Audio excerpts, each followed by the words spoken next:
everyone, my name is Kaikun6 and I'm here to do this week's episode of Playlist Stories. And before we start with this week's episode, if you hear any type of background noise, just ignore it. I have the washer going because I wanted to get a head start on my day just to like wash clothes and then dry clothes and basically deal with the mess that I still have in this small room. And then plus the garage, once the trash people, you know, like the garbage man, just come over and pick up our trash because it is trash day for us here. So anyway, let's get started with this week's episode. Excuse me, I can't speak today. I've been on a break, so it's like my brain sometimes will shut off and stuff. So anyway, as you can see the title, Ain't No Other Man by Christina Aguilera. I remember listening to this song so much as a as a high school girl at the time, and then now as a woman and married and stuff. So it was like, I thought that maybe I knew like the meaning of the song when I first heard it, and then all the time where, you know, up until now that I'm married and in love with my husband and stuff. So it was like, honestly, there's really no other man just like my husband. Honestly, like every single time I hear the song, it just reminds me so much of him, and then our experiences over the years that we've had together. And I just thought that, well, since this is this is such a special song for me and for my husband, like I wanted to talk about like how I met my husband and like how we are as of today and stuff like that. So I just thought, well, let me go share the experience, because a lot of you guys know, especially from my friends and family on like in my personal life and then online also, that a lot of people knew that I've been with my husband for so long. It's been over 11 years, and I've been with him for married to him for over 2 years. So, and a lot of people didn't know like how I met him and stuff. So I just thought maybe I should make a video about how I met my husband. So let's get started on that. So I want to say back in maybe 2011, around June or July for sure. I remembered just doing my thing, you know, like trying to hang out with friends, being social online, and then just like trying to spend some time with my family too, and then while trying to go to, you know, college at the time. Because I remembered I enrolled in that June of 2011 to college, and it was like a 2-year college thing. So I remembered my sister was my sister was telling me like, oh, like I have this account online. And at the time, I'm not sure if the website still exists or not, but like at the time when Metro PCS first came to my mom's hometown area, like, or at least my hometown over there, and so we ended up getting like cell phones and stuff like that, and then getting really good service at the time over there. And so they were like advertising this website, and me and my sister and my husband, we called it the ghetto version of MySpace, which is called MocoSpace. And I remembered I was talking to like an online friend before, like a week before I talked to my husband. So, or when I met him, honestly. So like this online friend, we've talked to each other for like a while during that time. And then, you know, a week later, I just got a random friend request, and I was like, oh, I wonder who this guy is, you know. And then I looked on his profile, and I was just like, oh, okay, cool, he's from Texas. He had the facial hair and the length of the hair of like Jonathan Davis when he was like in his, you know, 20s and 30s. So I just thought, oh, like he looks really handsome, let me go, you know, talk to him. And then that's what we did. Like I ended up accepting his friend request online, and then we started talking. And since then, like we've been hooked. Like we were talking like on and on and off, and just decided to like, you know, become really great friends. And that's what I did. And he eventually like added me on Facebook, and then you know, started adding like all of my friends and family on there, starting to get to know him. And of course there was like you know, incidences here and there that just like made kind of like wanting me to like go out with him, you know. Like I just thought, I know this was way too quickly, and so did my husband at the time when he told me like, yeah, we just thought that this is way too fast to jump into a relationship. But all I remember was it was like around August, like already where he and I decided to, like, start dating and see what will lead to. And by the 9th of August of 2011, we decided to get together. And like every year so far this year, like every year since then, we've been celebrating like our anniversary of when we got together, like officially like got together. And so since then, every 9th also on the month for like the first couple of years of our relationship, we were sending each other packages of like, like cute letters, like Christmas gifts, late birthday gifts, and all that other stuff. And most of it was just like very like sweet, and kind of like where we're exchanging words and stuff. And then it's like he became like my pen pal slash like online boyfriend and stuff like that. So then after that, like I decided, like around maybe not this time, like December, January-ish, because I knew on the 27th of January, that was when I graduated from my college, and decided to, I had to like I've been wanting to see him in person, and I had this drive. I wanted to go see him in person. I was like, how am I going to go see him? And at the time, he didn't have a job or any type of money, so he couldn't like, fly over there or ride on a train or, even get a car to go to my hometown at the time. So so I just decided, well, I'm gonna go see him and stuff. And since I had some money from my college, like from college, like a grant money or something, like I had enough where I was gonna go buy some tickets and then go see him. And so I just thought, okay, well, now the hardest part for me was to convince my parents.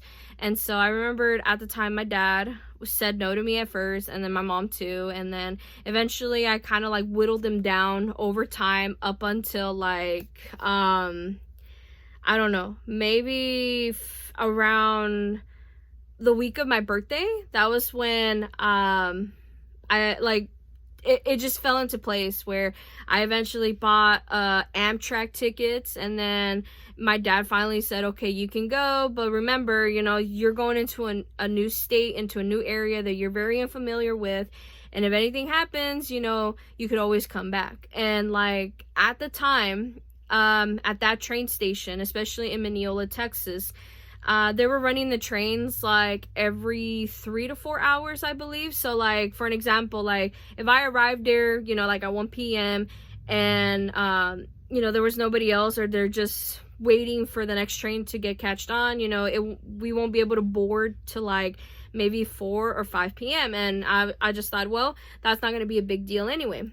So then I decided to like, okay, I already had the okay from my dad. Now let me go see if I can say the okay to my mom. And of course she kept denying it up until I told her, Mom, I just bought the tickets. And she's like, why the fuck did you do that? You shouldn't have done that. Like, you don't even know this guy. Like, are you sure he's not catfishing you? This and this and this. And I was like, I don't know, but I wanna go see him.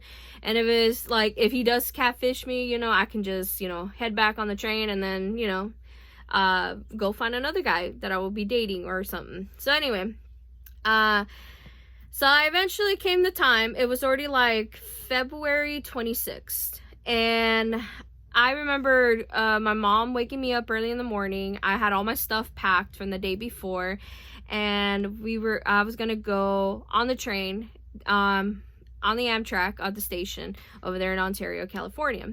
So while I was waiting there, I had like unexpected visitors show up at that train station, because I remembered I made a post on my personal Facebook saying like, hey, I'm gonna be going boarding on a train in a few hours. If you want to say bye, this is your last chance until I come back, basically.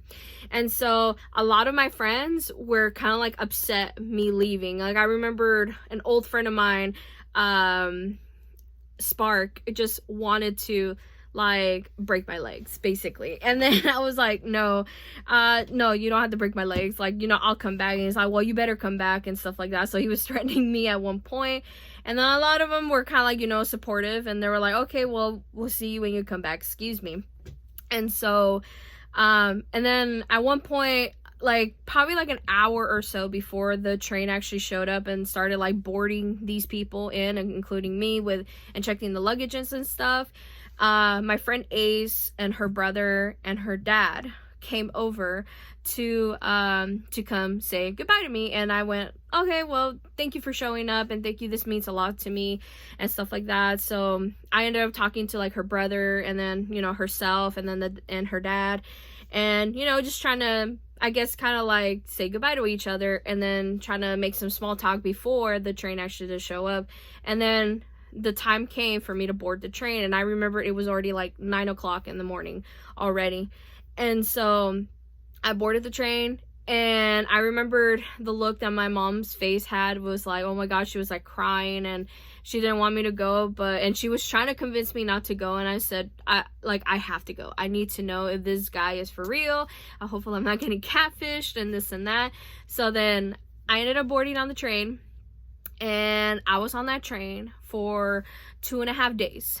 And when I say 2.5 days, it was like maybe a little bit longer, but all I remember was me arriving at the Mineola Amtrak station at February 28th at 6 p.m. because and like I remember, like I said, like I told you guys before, I remember dates more than sometimes faces or names of people, and I'm really good with numbers. So to me, I was like, that was like, you know, I thought that was a perfect moment, you know, for me to like arrive and all that, because it was like a few days after my birthday, and all I wanted to do was just like go meet my husband in person.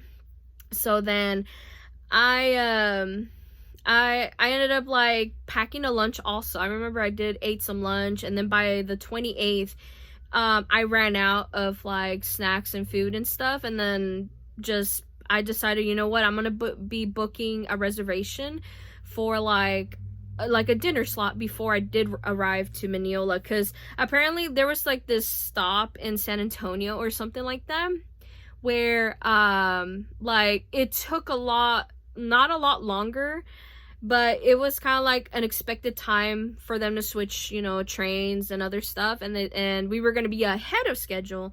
So I was like, oh, okay, well then I will be arriving, you know, sometime around like maybe 5 or 6 p.m. And so they made like all these stops along the way, and I remember making a lot of friends on my time being on the Amtrak, and especially this one nice lady, and she's like a grandma. Well, now maybe, who knows, maybe now she's like a great grandmother now, and her name was Linda.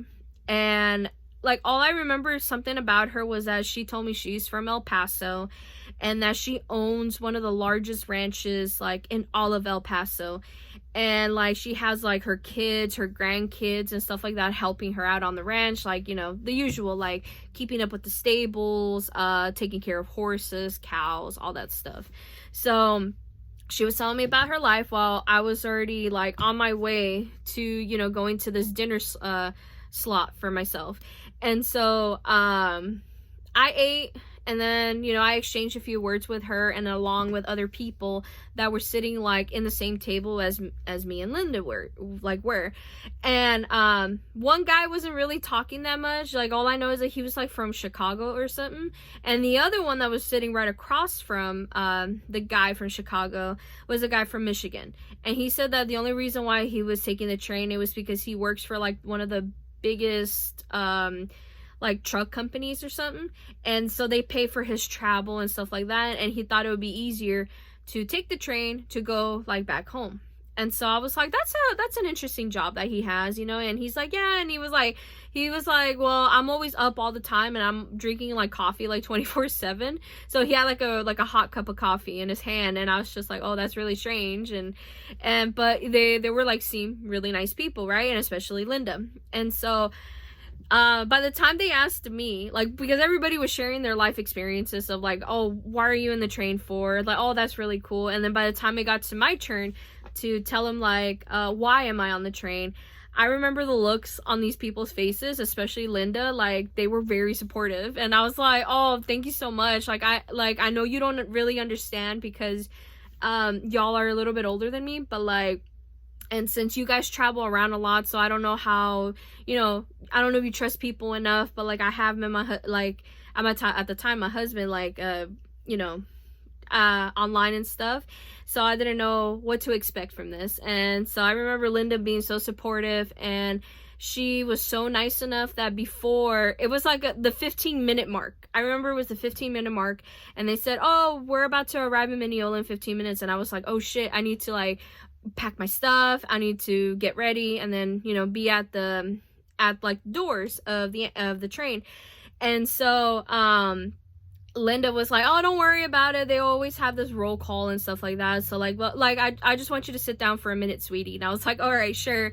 So then I sat down, and she like said, "I'm gonna buy you a cheesecake, like a slice of cheesecake." And I was like, "Are you serious? Like, if you want, I'll give you the money for it." She's like, "No, God has many ways to like repay you and stuff like that, and repay me. So I just hope that this slice of cheesecake will give you that courage that you need, so for you to meet like, you know, your boyfriend or something." And I was like, "Okay, thank you," you know. And I remember like thanking her after I ate that slice of cheesecake, and then I wanted to like slip some money for her, you guys, but she willfully like pushed it back. And I was like, "Okay, like if I were to find you one day in El Paso, like I will like treat you out for lunch or something." And she was like, "Oh, don't worry about it, you know, if you were to be in the El Paso area, you know where to find me." And I was like, "How?" Because I don't even know where she lives, and I know El Paso is a really big city, so excuse me. So then after that, I got off the train. I got off with like my luggage just at the time, and the lady that was like the attendant or something, she was like, "Good luck, sweetie. Hopefully you have a fun time." And I said, "Thank you." And so I entered into the station, and I was like looking around, you know, like, okay, I haven't been in Texas at all. Like all I remember was as a kid going through Texas sometimes to go through the borders or whatever. And so like this is my first time actually setting foot like on like, you know, Texas concrete on soil, you know. So I took a look around like the station, and it was exactly what you expected. It was like there was a lot of cowboy pictures on there, some cactus, tumbleweeds, and like advertisements of like politicians and stuff. It was just like, it was like a whole different world basically. And I remembered at the time, I was like, "Oh yeah, I forgot this is a red state, not a blue state." So then like at the corner of my eye, I saw like this shadow where I was like, "I wonder if that's him," you know, like I like, is that my husband? So then I went to go outside the station with my luggage, and there he was, like right in person. And I was just like, wow. Like my first impression of him was like, wow, he's really tall and fat. But I didn't really care. I was like, wow, I just can't believe it. I haven't been catfished at all. And so I remember him looking at me like, wow, I can't believe she's here. Is this really her, you know?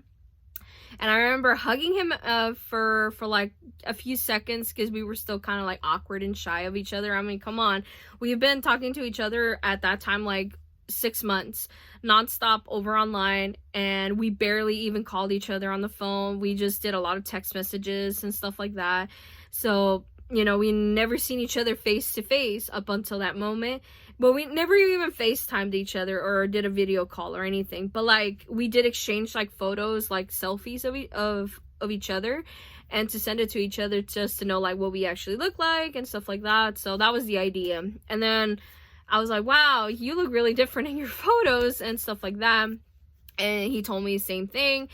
And so and there was a person right next to him, and that was his brother. So I went to go say hi to his brother. I hugged him, and then I ended up you know, kind of like chatting with him for a few minutes before they were gonna board or they were gonna get like the station ready, like clean up and everything, so that way they'll get the next set of people in like around 2 to 3 p.m. I think. Or at the time, it was going to be like maybe around 7 or 8 p.m. maybe. So then I remembered already, it was already like 6 p.m. It was like, I'm getting hungry. I need to go. For some reason, like I needed to go back to wanting to eat again, I guess. Because I guess my meal from the train wasn't like fulfilling or something. And I know there were big people. So I'm like, I knew they were hungry. So the brother was like, you know, let's go let's go to, you know, back to the house, and then let's go eat dinner. And because like I know mom is waiting for us, and I know she has some dinner ready for us, and I was like, okay, cool, let's go. So then they helped me get my luggage into like his truck at the time, and he was the one driving. I sat in the passenger side, and right behind me, that was where my husband was sitting behind me. And so he kept like touching my hair, he kept touching like my shoulders, like he was kind of like in disbelief, like I was there in person. And so was I was just like, am I really on a dream? Like, am I really like sitting in some random guy's truck that I don't even know, but I do know his brother?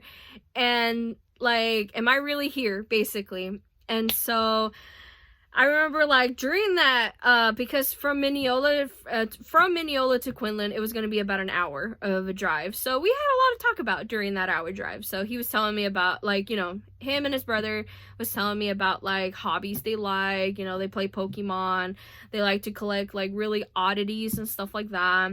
And then like what type of music they listen to, what are their favorite foods. So it was just like it was a very like sweet moment for me, because I'm like, you guys barely know me, and I barely know you, so it's like, you know, we need to get to know each other. I'm gonna be here for a while. And that's what happened.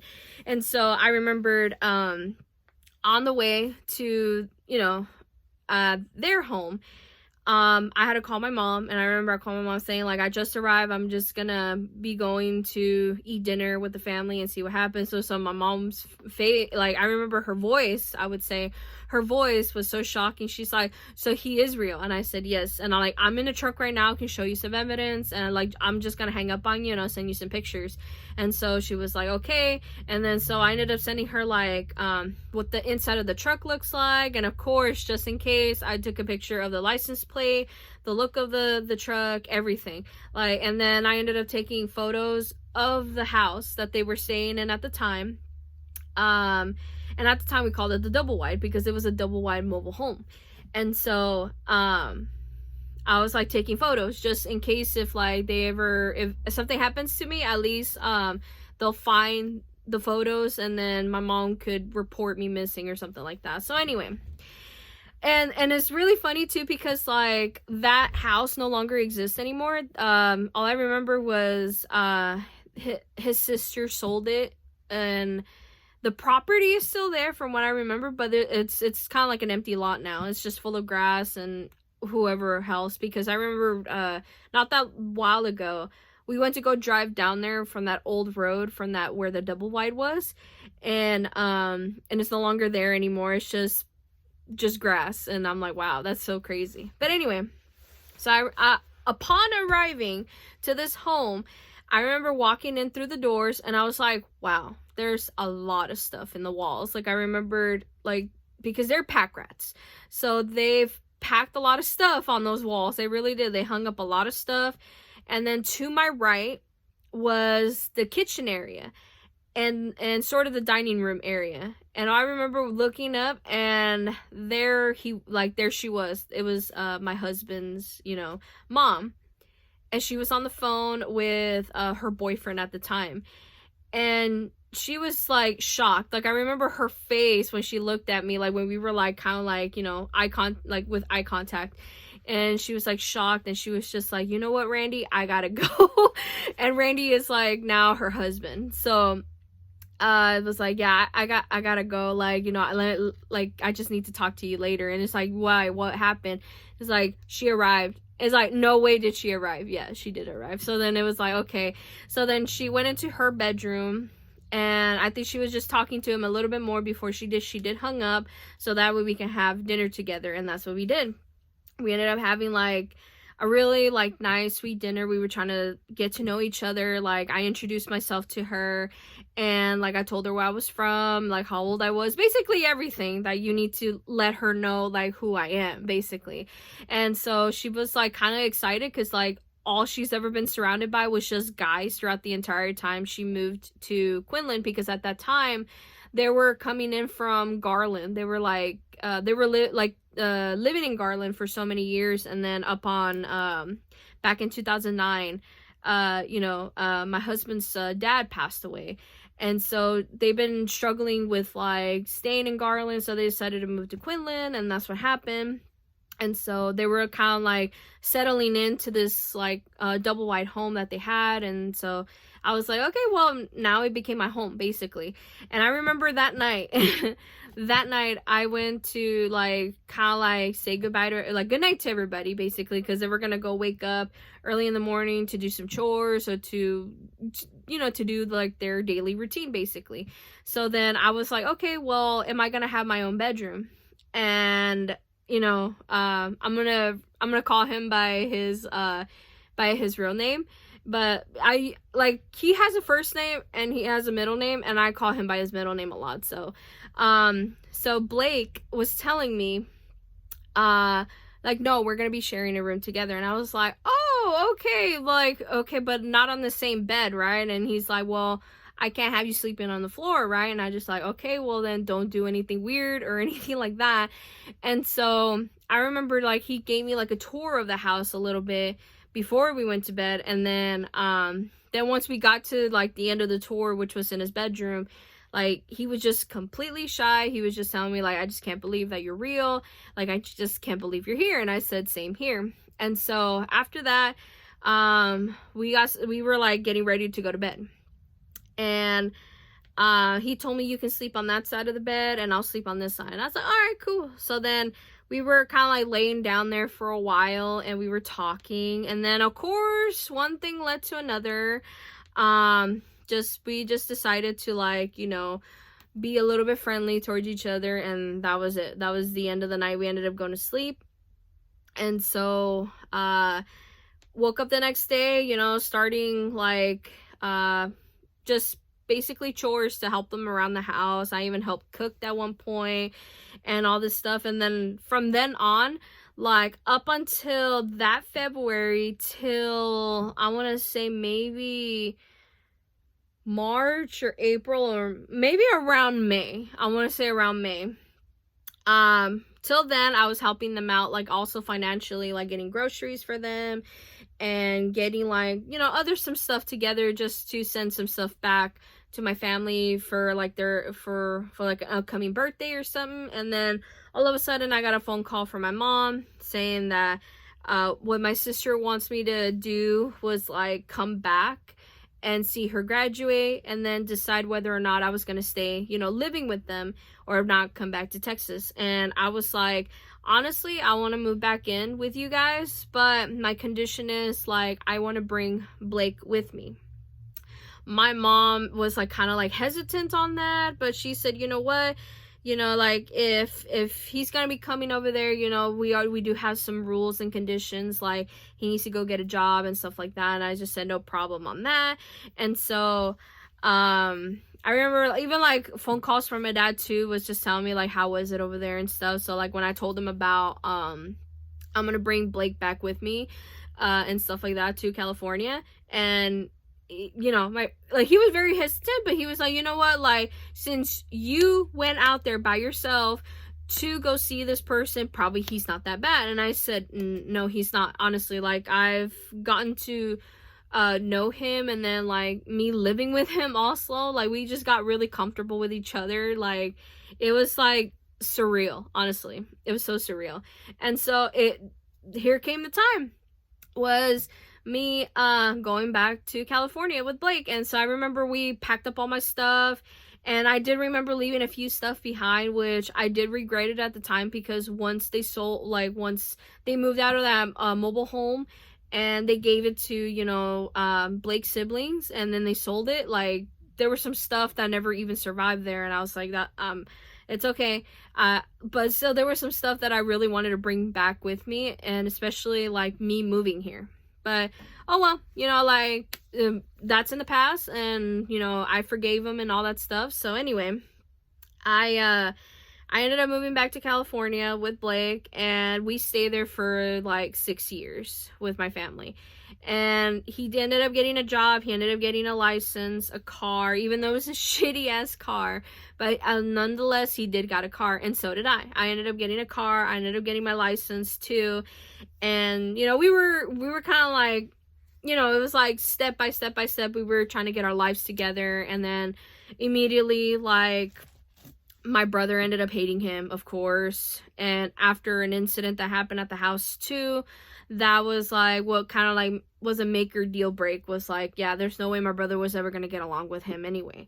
He was trying to warm up to him, but not really. So, but immediately, like, at the first day when we first arrived over there, we like, my dad had fully accepted him and stuff. My mom was like, I still don't trust him, but after, like, I want to say a couple weeks or maybe like a month after, she started trusting him.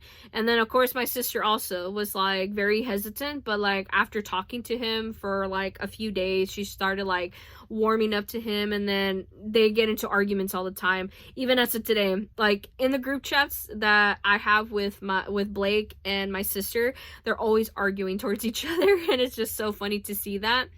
But when they say something really mean on there, I'm always like, you know, you guys need to calm down. And it's like, no, you need to handle your man, that type of thing.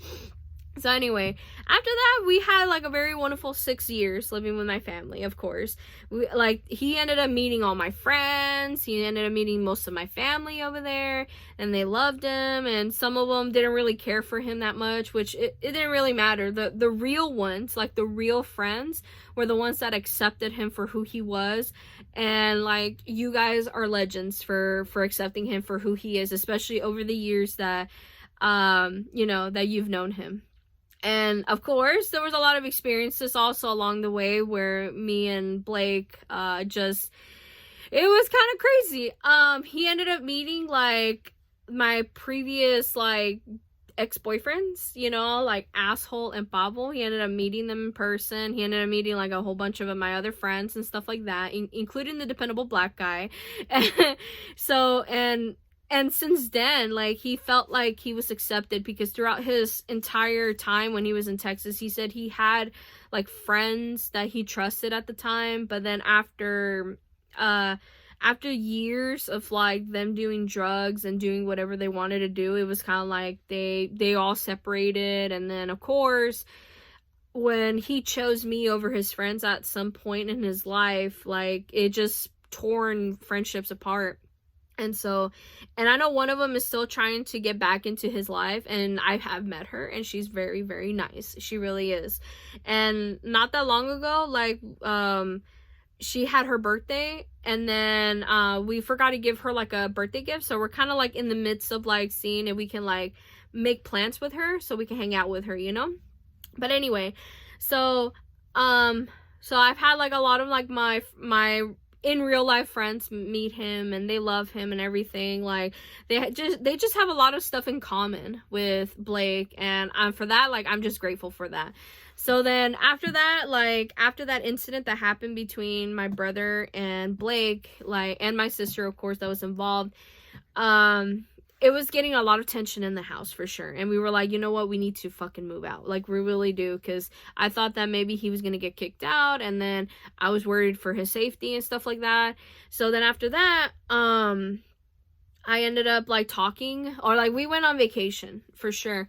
We ended up talking to his family and saying like, what should we do? And so they offered like their home, which I am in now, to live with them and to move in with them and then see where it goes. And so we accepted the offer. We really did. And on top of that, they were dealing with some major problems with Blake's brother.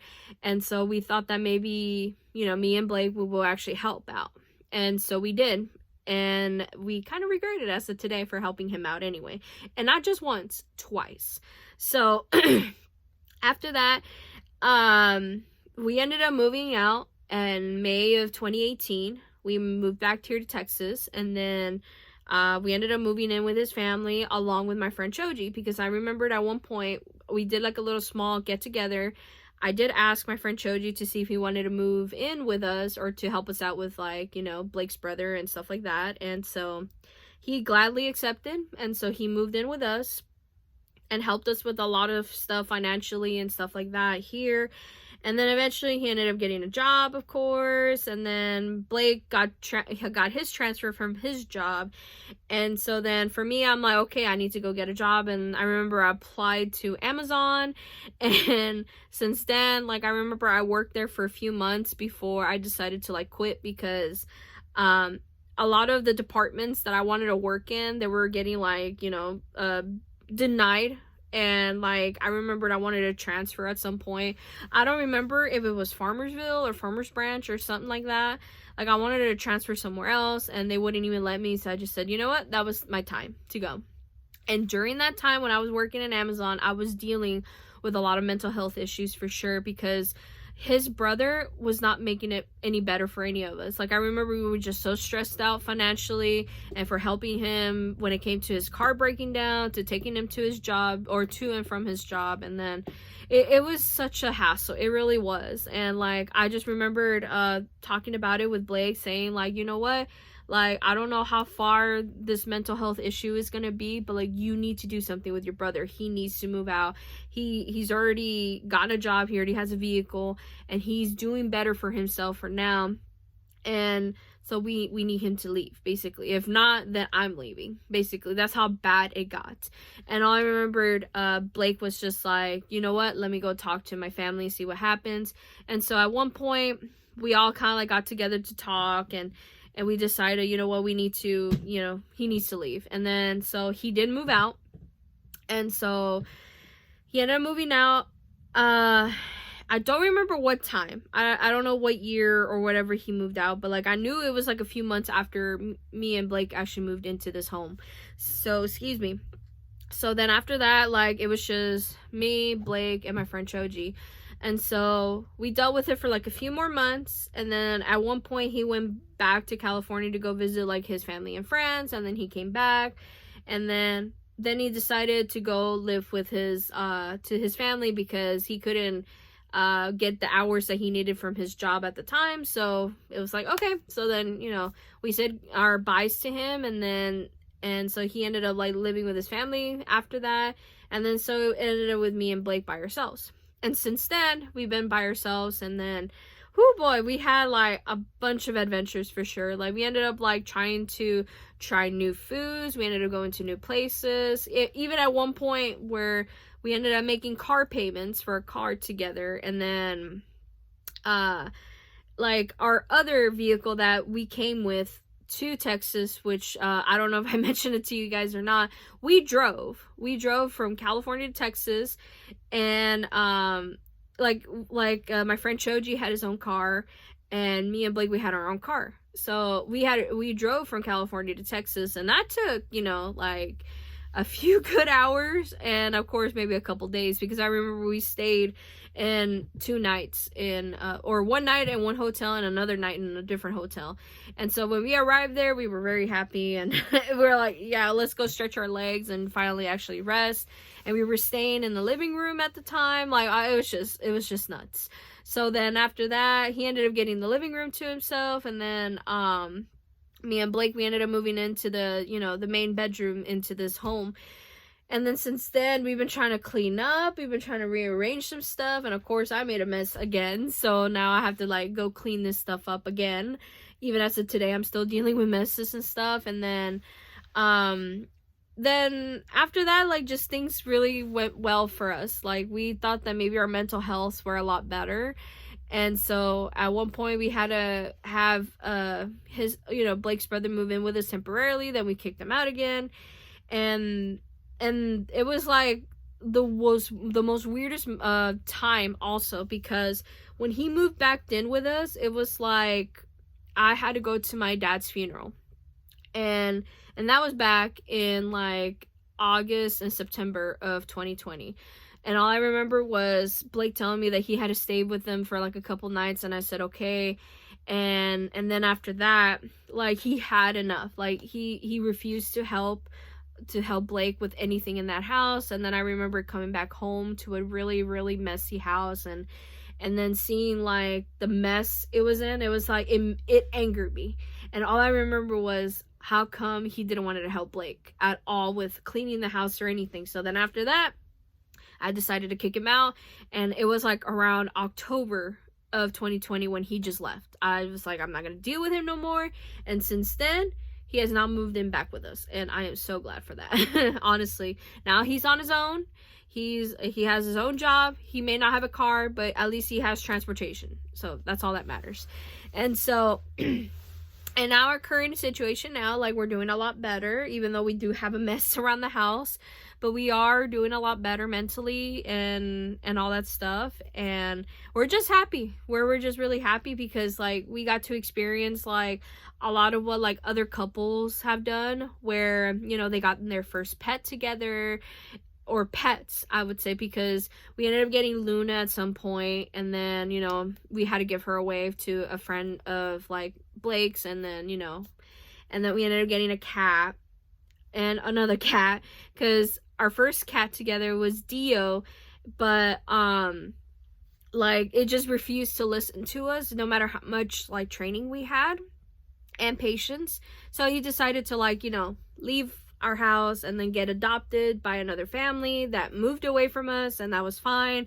And then now we have Cletus, which is like our current cat now. He's kind of like the guardian of the house, because like I told you in a previous video, every year ever since I moved here, I've always found snakes in the yard, and either they were garter snakes or sometimes copperheads.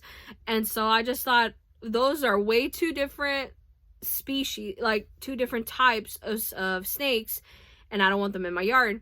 And so this year so far, no snakes. I was just happy about that, except one that I found that had his head chewed off that was on my ramp. So that's kind of disgusting. So either way, we have a cat now, and just, like, protecting this house and just making it clean and whatever. But, like, he's still a very lovable cat. And also, we had trouble with him, just like Dio did. He refused to use the litter box. He just didn't want to listen to us.